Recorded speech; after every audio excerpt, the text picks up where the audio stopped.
दोस्तों, इस special segment की शुरुआत आज बशीर बद्र के एक शेर से करते हैं।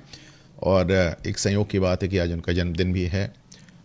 बद्र लिखते हैं कि मुझसे क्या बात लिखानी है कि अब मेरे लिए कभी सोने के कभी चांदी के कलम आते हैं। देखें, पुराने ज़मानों में जो राजा महाराजा बादशाह हुआ करते थे, वो अपने साथ कुछ ऐसे लोगों को रखते थे जो उनके बारे में अच्छा अच्छा लिखते थे। इनको चारण भाट भी कहा गया है, कविताएं लिखते थे इनके लिए। और हमने कई बार देखा है कि इतिहास भी इन्होंने अपने हिसाब से लिखाया है।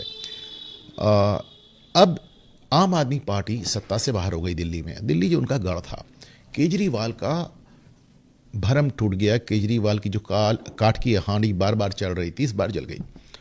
अब ऐसे में कई ऐसी खबरें सामने आ रही जो पहले भी आई थी, लेकिन इतने मतलब जिसे कहना चाहिए इतने दबे स्वरों में आई थी कि हमने उन पर गौर ही नहीं किया, हमारा ध्यान ही नहीं गया। ऐसी ही एक खबर आज जिसने मेरा ध्यान आकर्षित किया। देखिए, जो यूनिवर्सिटी से जुड़े हुए डिग्री कॉलेजेस होते हैं, और डिग्री कॉलेज में गवर्निंग बॉडीज़ होती हैं। गवर्निंग बॉडीज़ जो कि उन कॉलेजेस को चलाती हैं, उनका पूरा पाठ्यक्रम तय करती हैं, उनका किस तरह शैक्षणिक सत्र पूरा तय करती हैं, और तमाम चीज़ों से उनका दखलंदाजी होती है, और वो पूरे कॉलेज को चलाने के लिए जिम्मेदार होती हैं। तो साहब, खबर फिर से एक पुरानी वापस आ रही है कि आम आदमी पार्टी ने तमाम पत्रकारों को, अब दिल्ली यूनिवर्सिटी के तमाम कॉलेजेस आम आदमी पार्टी की स्टेट गवर्नमेंट के अंतर्गत आते थे। तो मेरे ख्याल 28 कॉलेज, तो उन्होंने उसमें 25 बड़े बड़े पत्रकारों को या फिर सोशल मीडिया इन्फ्लुएंसर्स को अपॉइंट कर दिया, जो कि कॉलेजेस को ही नहीं चला रहे थे, बाकी के समय में आम आदमी पार्टी और केजरीवाल का गुणगान कर रहे थे। देखिए, इसमें सबसे बड़ा नाम तो सबा नकवी का है। सबा नकवी को आप देखते हैं, वो रोज़ जहर उगलती रहती हैं भाजपा के खिलाफ, हिंदुओं के खिलाफ। केजरीवाल की जीवनी उन्होंने लिखी है, और वो डिग्री कॉलेज भी चला रही हैं। हम और भी पत्रकारों पर आएंगे, लेकिन दो तीन चीज़ें देखें। सिर्फ पत्रकार ही नहीं, आम आदमी पार्टी ने अपने पूरे कैडर को, अपने कार्यकर्ताओं को वैसे तो सरकार के हर अंग में घुसेड़ा, सबको उनको ऐसे लाभ के पद पे रख दिया। लेकिन आप सोच कर देखें कि बाल काटने वाले को, इलेक्ट्रीशियन को, बढ़ई को, ऐसे तमाम लोगों को उन्होंने डिग्री कॉलेज की गवर्निंग काउंसिल में या गवर्निंग बॉडी में रख दिया। अब ये लोग डिग्री कॉलेजेस चला रहे थे दिल्ली के, वो भी दिल्ली में, आप सोचें। और अब देखें, ये खबर टाइम्स ऑफ इंडिया की, इन्होंने बहुत पहले ही छापा था कि साहब इस तरह के तमाम लोग हैं जो डिग्री कॉलेज में इनका नामांकन हो गया। अच्छा, शुरुआत ये हुई कि जब मनीष सिसोदिया ने ये नाम भेजे कि साहब इनको गवर्निंग बॉडी में रख लीजिए, तो जाहिर सी बात है कॉलेजेस को ये बहुत अटपटा लगा कि यार किसी को भी उठा के दे रहे हैं, किसे गवर्निंग बॉडी में रख लो, तो वो रखने के लिए तैयार नहीं हुए। मनीष सिसोदिया ने सारे कॉलेजेस का फंड रोक दिया। फंड ही नहीं रोक दिया, इस कदर रोक दिया कि वहाँ पर तनख्वाह बांटने की दिक्कत होने लगी। और उसके बाद मनीष सिसोदिया ने यह भी कहा कि आपके पास जो ये स्टूडेंट बॉडी का फंड है, इससे आप पैसे निकाल के तनख्वाह बांट दीजिए। अब इसे ये आपको मालूम है कि शासन में एक पर्टिकुलर मद का जो फंड होता है, उसको दूसरे मद में डालना गबन कहलाता है।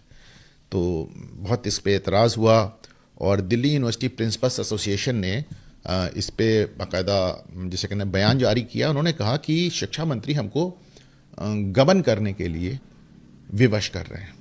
हालांकि देखिए, मनीष सिसोदिया का इसमें मैं बहुत दोष नहीं देखता। सिसोदिया कभी कॉलेज गए ही नहीं, कभी यूनिवर्सिटी नहीं गए, तो उन्हें क्या मालूम कॉलेज यूनिवर्सिटी कैसे चलती है।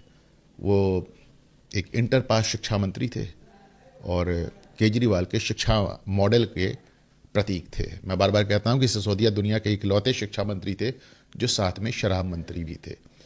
तो शराब वाला तो महकमा का बड़ा ज़बरदस्त चला, एक पे एक फ्री बांटी उन्होंने। जहाँ तक स्कूल कॉलेजेस का सवाल है, 10 साल के शासन के बाद केजरीवाल सरकार आरटीआई में खुद इस बात का जवाब देती है कि साहब हमने एक भी स्कूल, एक भी कॉलेज, एक भी अस्पताल 10 साल में नहीं बनाया।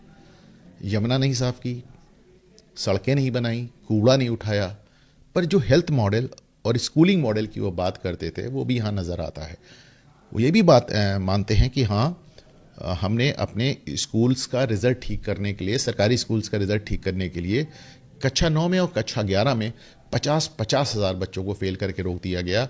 सिर्फ बहुत अच्छे बच्चों को आगे जाने दिया, जिससे उनका रिज़ल्ट बहुत अच्छा है। तो साहब, आपको मैं अभी बता रहा था कि बाल काटने वाला, इलेक्ट्रीशियन और बल्कि ज़मीन का जो दलाल होते हैं वो भी गवर्निंग बॉडी में बैठे हुए थे, वो भी इनको चला रहे थे, डिग्री कॉलेजेस को। और देखिए, जो यूनिवर्सिटी में जो एग्जीक्यूटिव काउंसिल होती है वो डिफाइन करती है, वो बताती है कि गवर्निंग बॉडी में कैसे लोग आएंगे।